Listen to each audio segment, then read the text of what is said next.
Welcome and thank you for joining us. We have come to the final presentation for the first ever Family Story Summit, or let me say, the first of many more to come. Chad and I are both humbled and grateful to have hosted this event, and we hope it has been a blessing in your life.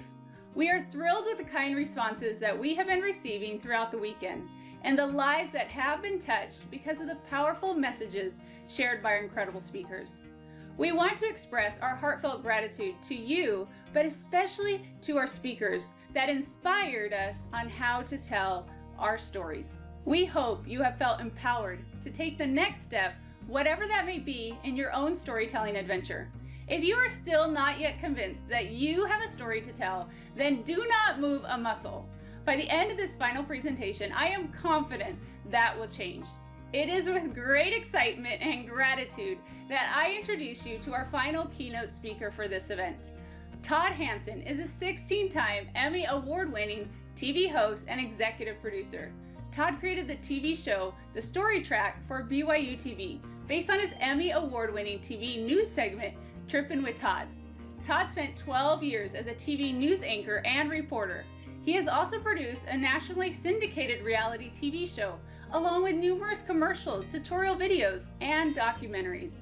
Todd worked as an anchor and reporter in Salt Lake City and Washington State, and as a correspondent for a national news show.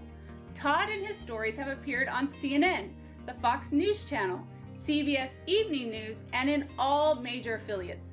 In addition to speaking and coaching, Todd teaches online classes on camera confidence and life story videos. Todd lives in Utah with his beautiful wife and 4 daughters. Join us right after this keynote address for a live Q&A with Todd himself. Get ready to write down your questions and bring them as we continue this conversation of how to tell a better story. We'll be streaming live from the Family Story Live Facebook page at 4:40 p.m. Mountain Standard Time. We'll be giving out prizes to those that share the live broadcast, ask questions, and comment. Now, sit back, relax, and watch the master storyteller spin a tale and inspire you to find your story. Well, I was 8 years old. I was at the end of our neighborhood running for my life, trying to get back to my home. I was just at the end of the dirt road where the pavement started, about 4 houses away from the safety of my house. I was running as fast as my 8-year-old legs could go, focused on nothing but my house, terrified at what was happening. The shots were whizzing past me, one on my left, another on my left, one on my right, and then one hit me right in the back.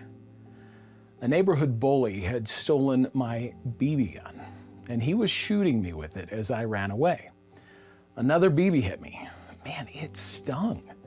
I can't tell you how excited I was to get that Daisy BB gun. It was maybe the greatest Christmas in the history of Christmases. Of course, on Christmas Day, all I could do was look at the box because our normal family routine was to pack up the station wagon and visit every relative from Santa Quinn to Ogden, getting back usually well after bedtime. So this was the day after Christmas, and I got to use my brand new BB gun. I loaded those beautiful copper-colored BBs in, and I ran down to the vacant lot, and I started shooting that giant old tree. And it wasn't long before the giant bully came and grabbed my gun. I don't really know how giant he was, but at 8 years old, everything and everyone seemed pretty giant to me. He was 4 or 5 years older than me, and once he had my prized rifle in his hand, he simply said, "Run." At least he gave me some advice. I was probably too stunned to know what to do at that point. I have no idea how I got my BB gun back. Maybe my dad got it, maybe my older brother got it. I'm not even sure if I ever got my BB gun back. He wasn't the first bully in that neighborhood. A kid across the street, directly across the street, a year older than me, regularly terrorized me. He beat me up. I'm not sure why. I thought I was a pretty nice kid.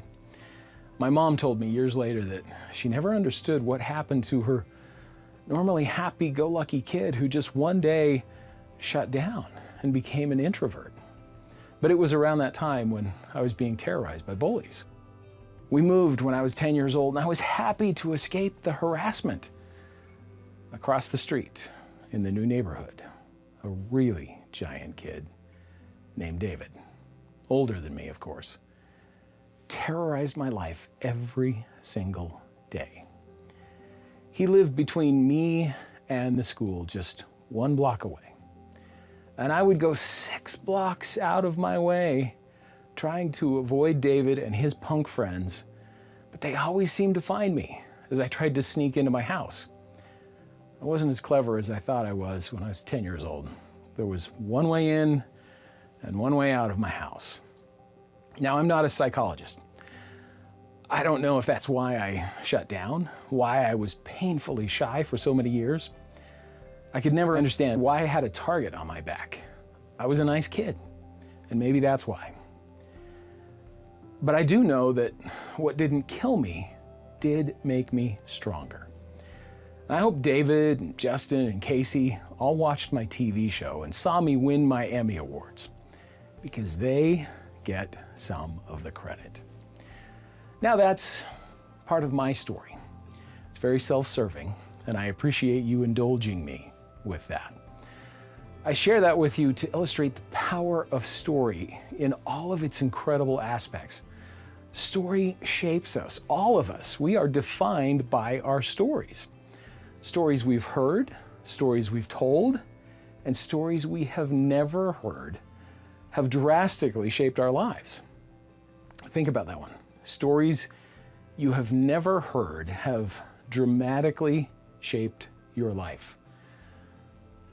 I had to think about that for a minute when I first heard that. Stories I haven't ever heard have shaped my life. Yeah, in my mid-30s, after my parents had both passed away, I ran across an old journal from my great-great-great-grandfather while cleaning out my parents' house. It was fascinating to read these stories of a forced exodus from Illinois, a trek across the plains, and settling in Utah. And these were stories I didn't know existed, but dramatically impacted me being here today to talk with you. Stories not only change our lives, but stories can save lives. I have seen that happen on my TV show. And you said you hoped that maybe your story would help somebody. If it would help just one person, just one, then it was going to be all worth it. All of that, all of this was going to be worth it. Ashley's story did help someone. So glad to see you. I love you too. Carrie Wood from Arizona was bit 25 years ago. Her symptoms started 10 years ago, and she says without a doubt, Ashley's story saved her life. And I'd been going to doctors in Chandler and Phoenix area, and I wasn't getting any better. And so my mother-in-law had happened to see you on the story track and saw Ashley, and she said she has Lyme disease. And there's a place up in Pocatello that can help. And so we called and got in there about a year ago, and now I'm doing great. I was in bed for about 2 years, so this is wonderful. Her husband, Jerry, tells me it's a miracle to have his wife back after countless doctor visits that couldn't solve the mystery. And then his mom saw Ashley's story. Tell me how grateful you are to Ashley. I wish I was as tough as she is.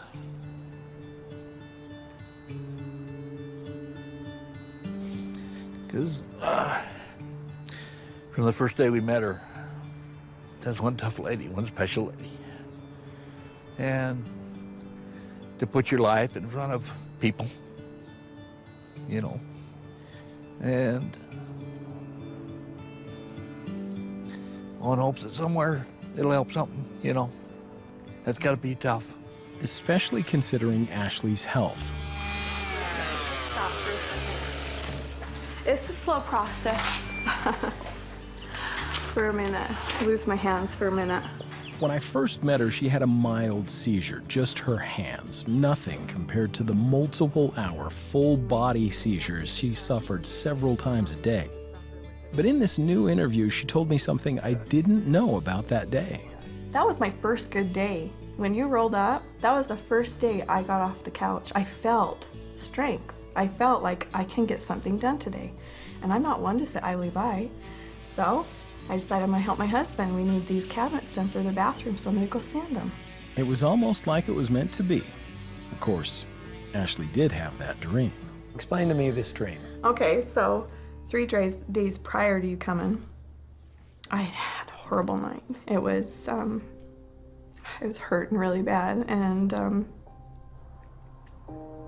couldn't sleep. And we don't get TV, we don't get even local channels. We get nothing. It's just static. And so I thought, well, maybe I'll put a movie in and I can hopefully fall asleep to that, so I'm not thinking about how much pain I'm in right now. And so I turned on the TV and was getting ready to get up to go put a movie in, and the BYU channel's on, and it's the story track. And I'm going, oh, the TV's working. I open it up and it's Todd Hansen and his crew. It wasn't just you, it was your crew, cameras and all. And you said, we're here to hear your story, all happy and stuff. And I said, I'm not ready to tell my story. Like my heart, like literally like skipped out of my chest. No, I'm not ready to tell my story. And there was somebody standing next to me all of a sudden. I never saw who it was, but they leaned in and whispered in my ear, the Lord needs you to tell your story. And I woke up and I thought, wow, that was a crazy dream, but it felt so real. And I just thought, chalked it up, okay, I dreamt about it because I fell asleep watching it, so no big deal, right? And then 3 days later, I had my first good day. And that's when we showed up, just looking for a warm body, anyone in the tiny town of McCammon. I know every time it airs, I have people call me, everybody that called me were amazing people. And we're not just talking Utah or Idaho, we're talking the United States. We're talking parts of Canada, Florida, Texas, New York, Michigan, Montana, California, all over.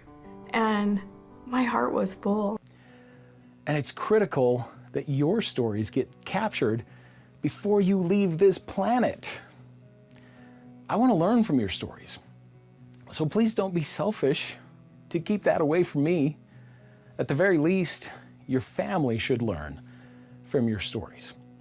I understand that many of you want to keep your stories personal, but please take the time to record your stories.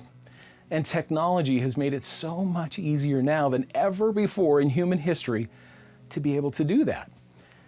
I want you to remember 2 important things when it comes to recording your stories. This is not self-serving when we do it, it's serving. When you share your stories, especially with family members, you are serving them. So here's the first thing. If you do nothing more than record your story, and you don't ever share it with anyone, but you take the time to record your story, you will personally benefit from that. How? Well, studies have proven this. Recording your life story reduces stress, improves immune, easy for me to say, function. I'm paid to speak for a living, people. Keeps your memory sharp, helps your mood and overall emotional health. Those are fantastic benefits, but we want to serve others, right? What's the point of being on this rock if we can't make life better for others as well as ourselves? In fact, when we do decide to make life better for someone else, the reward for us exceeds what we give. It's fuzzy math, but it works. Just try serving. So take that extra step and share your story with family. A study out of Emory University shows incredible things happen when kids know family stories. The benefits are what every child needs now more than ever before in society. You've seen what's going on in society today. The study says kids who know family stories tend to be more resilient, have higher levels of self-esteem, more self-control, better family functioning, lower levels of anxiety, fewer behavioral problems, and better chances of good outcomes when faced with challenges. Please share your stories with your kids. They love them. Our kids love hearing our stories. We sit around the dinner table and tell stories about our lives, and my kids find it fascinating. Even my life, if you can imagine that. And you might be saying that. What is there to talk about in my life? Hi there, how are you? Shocking. TV cameras are at the door. I don't want TV cameras. The best response I've heard in a long time. I'm just an ordinary person. I don't have a great story. Well, we love ordinary people. We think everybody's got a great story. Yeah. Yeah. Well, don't run away. It's your chance at fame. You guys want to be on TV? What's that? Not exactly. It depends on what we're talking about, right? Yeah. What's the story? That's a good question. Hi there. How are you? Fine. Good. So, surprise, we got television cameras. Okay. We're with a TV show called The Story Trek. No, we don't have interesting story. Really? That's what everybody tells me. I'll bet you've got a very interesting story. Really? Yeah. On the way to the next door, I noticed producer Troy chatting up some ladies. Whoa. Hey, sorry. I ain't got no story. Everybody's got a story. Got a story. I don't know. Everybody's got a story. You want to tell your story? Who wants to tell their story? Hi there. How are you? Not too bad. Sometimes when I knock on doors, this happens. Really camera shy. So. Oh, really? Yeah. And no matter how many times they tell me, they won't tell me. So if you're interested, I'd love to get to know you. No, I don't think so. You think you're gonna pass? Yeah.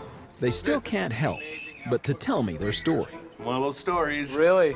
They've already started talking. Yeah. So what's your name? Eric. Eric. Yes. Nice to meet you, Eric. Oh, the tack dog's coming. How are you? I'm good. Or not. I think I'm okay. Really? You're gonna pass on this? I don't have anything interesting to say. And she's so right. Until she started saying stuff. So where are you from? Well, there is so very much in your life. You have so much to share. You have an incredible story. Remember, I did a TV show for 12 seasons that had a very simple premise. I walk up to anyone, anywhere, and ask them to tell me their story. And the only rules I had that I created for that show were that the stories had to happen randomly and that I can never cut a story. I never cut a story, ever. That was the way of proving that everyone has a story. And everyone is a big word. Everyone includes you. So, it's your job to record your story and the stories of those you love. It's as simple as that. Go out and do it. Let me know how it goes, right? No, it's not always that easy. It can be daunting.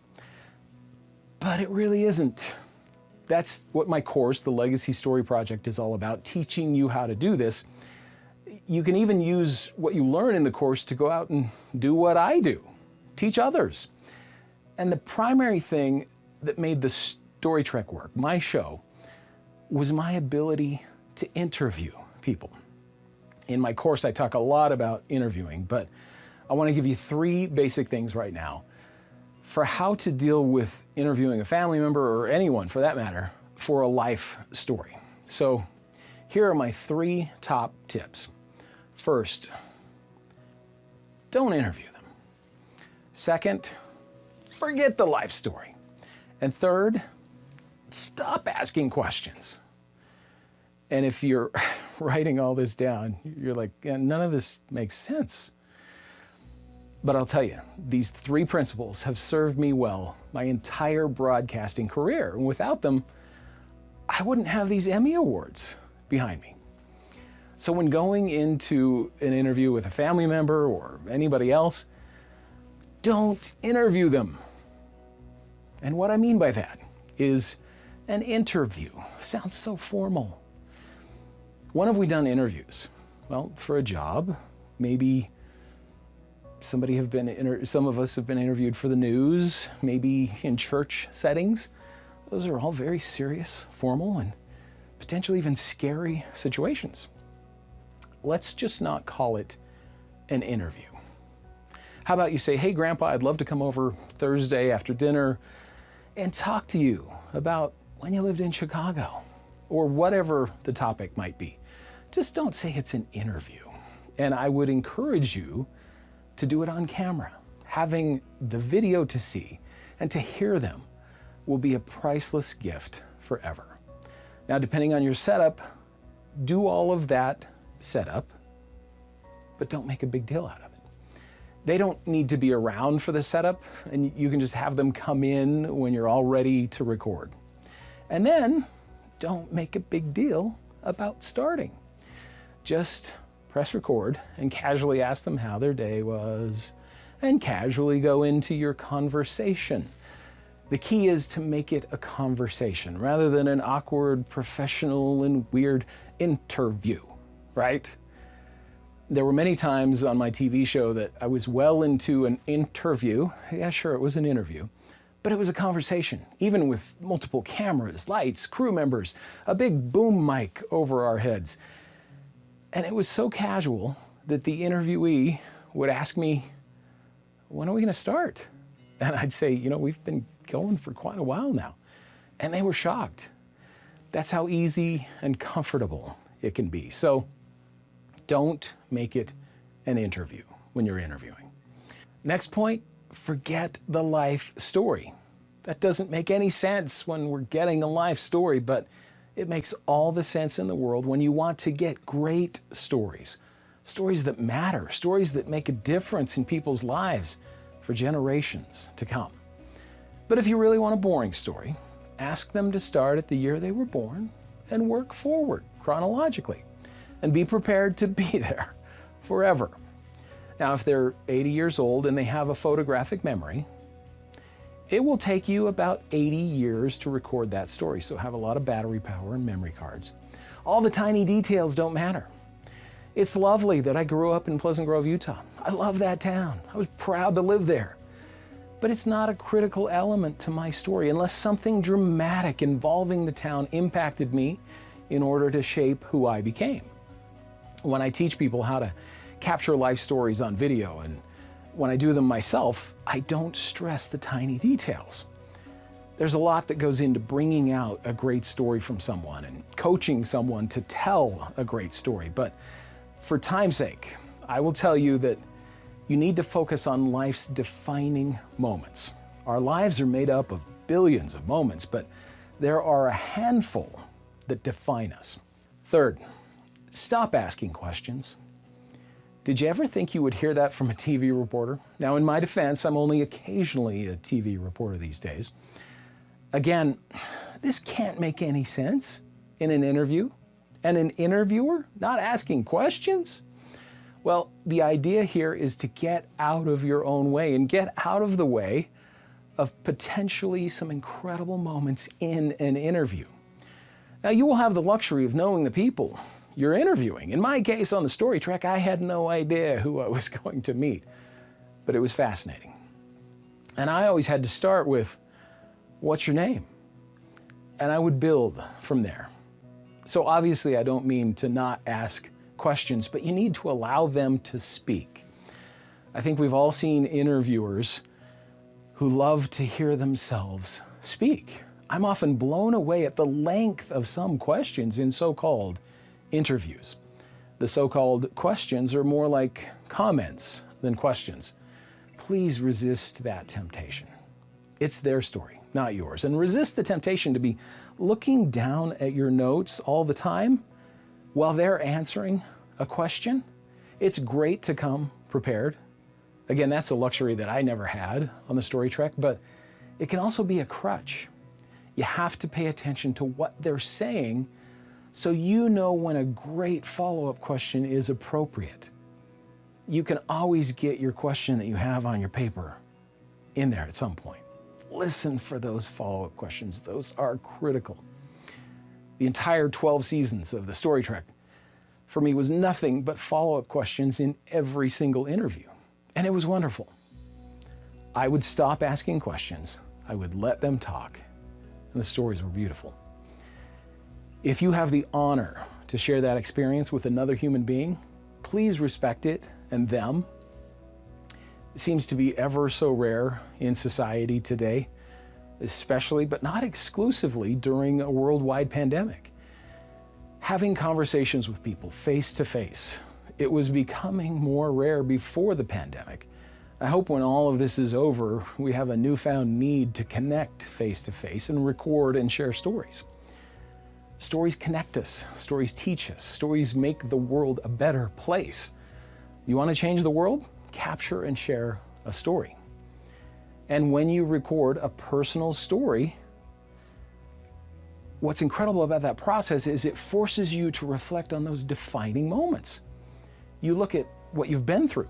You look at how you've responded to the tough times, what you've accomplished, what you're hopeful for in your life, and how you can then change your story. That is the power of story. You have the ability to change your story, but you have to know what your story is in order to change it. You can't rewrite history, but you can change the future. You can change one thing today that makes tomorrow better. And if you work on recording your story, even if you just sit in front of your phone each day and record a video journal, we know the studies. Our physical and emotional health improves. We are improving our future story simply by telling our current story. I could talk for days about story. It has been my honor to interview hundreds of people in all 50 states and other countries and have them invite me into their lives. Hi there. Hi. How are you? Surprise. How are you? You're on camera. Yeah. We want to hear your story. Yeah, not quite candid camera, but it is kind of candid. You know, I mean, I think eventually I'll walk with a cane and end up, you know, in a wheelchair.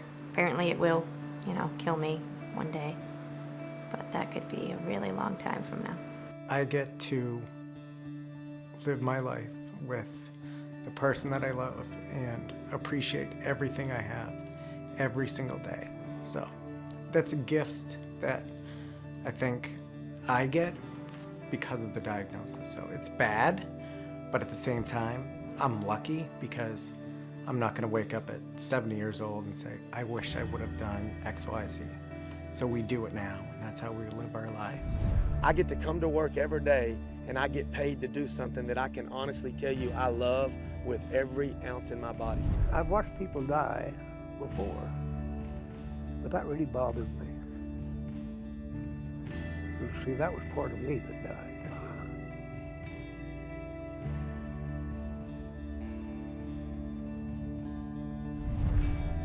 And when they tell me that I made a difference,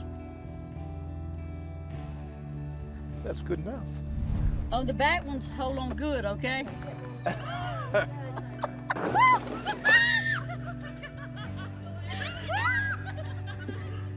I'm 71, I'll be 72 in March. You don't look 71 years old. Thank you, I appreciate that. There's not enough time on this earth for me. Every morning when I get up, I think about what I want to do and what to do. No matter what it's going to be, it will be. But if you just hang in there and hang on and keep trying, something good will come of it. Somehow, some way, just the one foot in front of the other. She just keeps saying that she wants her mom and dad to know that she loves me. And then my aorta ripped, so you bleed out within 10 seconds. And they said that she's on their top 10 list of why are you alive? You just never know. You wake up one day and your life has changed. We all have pivotal points in our lives, but then we have to learn to live with them. You want to be strong for them, but there's nothing like a mother who has held a child in her arms that she can no longer hold. My family always has my back. Always has my back. And I love them for that. You gonna ride him for us? That's your job. Yeah. You want me to get on that bull? You can sit on him. He'll help Travis. Be terrifying. Be careful what you ask for. You might get it. Oh man. Oh. I got a lot of potential. I can do a lot. I've seen myself do a lot. I was just in the wrong avenue. We want to bring home multiple medals at the Olympics, not just one. We don't care what they do with the money. It's just to help them. You know, God gives you an adventure every day. and it's up to you to make the most of it. I have various people asking me questions about life after death. So it is a whole different world, and it's a happy place. The very simple and profound thing that I wanted to get across on the story trek, that before we judge someone by the way they look or talk or act or dress, we need to get to know them first. Find out what's going on in their lives. Know that everyone we interact with every single day, every person we even catch a glimpse of every single day, has a profound story. They're important. They're worth getting to know. More important than that, know that the person you see in the mirror looking back at you every single day has a profound story. You are important. You're worth getting to know. If you have drawn breath on this planet, you have a story to tell. Not just one, but many.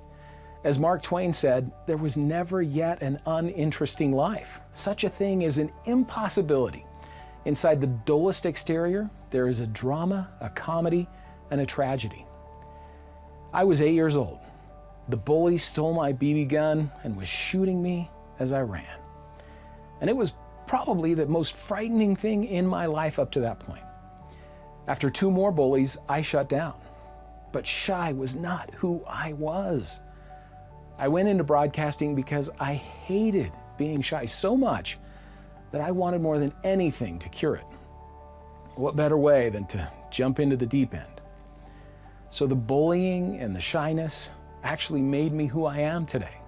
It defined who I became later in life. It has allowed me to become a TV host to broadcast to millions of people, a keynote speaker, and to be here today serving you. What a blessing. I am living proof that your past does not define your future.